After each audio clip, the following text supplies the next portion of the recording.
cannot talk about health without talking about mental health, because that is the genesis of all matters health and wellness. We have none other than Dr. Margaret, who's going to tell us more about her platform. Dr. Margaret, karibu sana. Thank you so much. First, congratulations on your nomination. How do you feel? I feel great. Initially, I wasn't excited because I was just sorry. Yes. Okay. First, congratulations on your nomination. Yeah. How do you feel? I feel nice, and I'm excited to be here. I'm excited because we get to talk about what we do, and we get to tell people exactly what they need to do in order for them to take care of their mental wellness. So your platform majorly deals with mental health. What services does your platform offer? Okay, I would maybe talk about a little bit how we began. During COVID, as a counseling psychologist, I used to receive a lot of calls, people wondering how to take care of themselves, people wondering how to look after their husbands, wives, and even children. And so I realized there's a gap in society on how people can look after their mental health. And that is how I came up with a program. I created a curriculum where I could give people basic information which they can use to be able to look after themselves. So since July 2020, we have been operating and we've been teaching people online every Wednesday for 2 hours.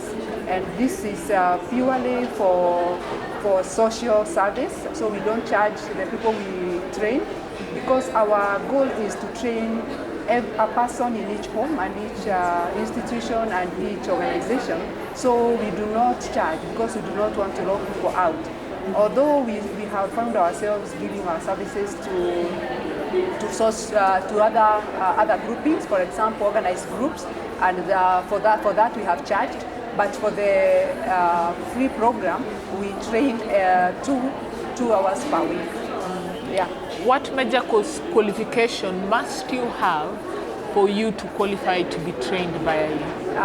There is no need for qualification because mental health matters affect everyone. And so we have simplified the course so that it becomes easy for everybody to understand and to follow. So as long as you know basic English and you have time to spare, you are enrolled in our program, and we are able to work with you and also support you where you struggle. Coming from COVID, where things were very difficult for Kenyans, right now, 2 years on, how do you feel the environment is in terms of mental health right now? Are people more open, or do they still have that mentality of, I don't have it, I have to toughen it out? Yeah, I still feel we are not yet there. But COVID was like a trigger for people to realize they are not doing well mentally. People used to think they love each other even at home environment. And so when they could no longer go to work was an escape. But people did not know. When they could no longer go to work, children could not go to school, people realized they don't like each other that much. And so they needed help to know how to navigate the space together.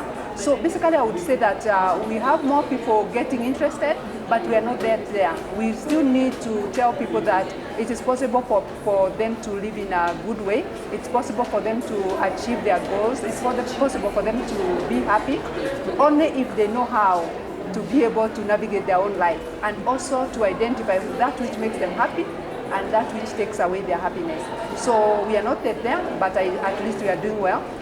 We have seen suicide rates are going up, depression rates are going up. So I would not say that we can relax. We need to up our game, and that is why I'm glad that I'm doing what I'm doing, because for the people who are benefited from the course, the feedback is great, and I'm excited about it. What advice will you tell people who are going through mental health challenges right now? One, I would tell them to accept and acknowledge what they are going through, because that is the beginning of seeking for help. A lot of people are in denial because society does not actually acknowledge mental struggles. I've realized that in many traditional or maybe indigenous cultures, we don't even have a way of asking a person how they are doing mentally. It looks like an insult. We need to actually acknowledge that mental space is something we need to take care of, and people need to become aware that their mental space informs happiness and their productivity, and it informs how far they can go in life. So for me, I feel like acknowledging that a person is struggling, and also reaching out to relevant people, whether it's mental health professionals and even somebody to talk to, especially if it's a safe space. Yeah? I feel like people need to reach out, and people need not to be ashamed of having a mental struggle. We all struggle, but we always point fingers at other people, and we don't look at our own struggle. So we struggle, we are all there, and we need to acknowledge and not stigmatize. Yeah. Thank you so much, Dr. Yes. Margaret. Yeah. Thank you so much. Okay.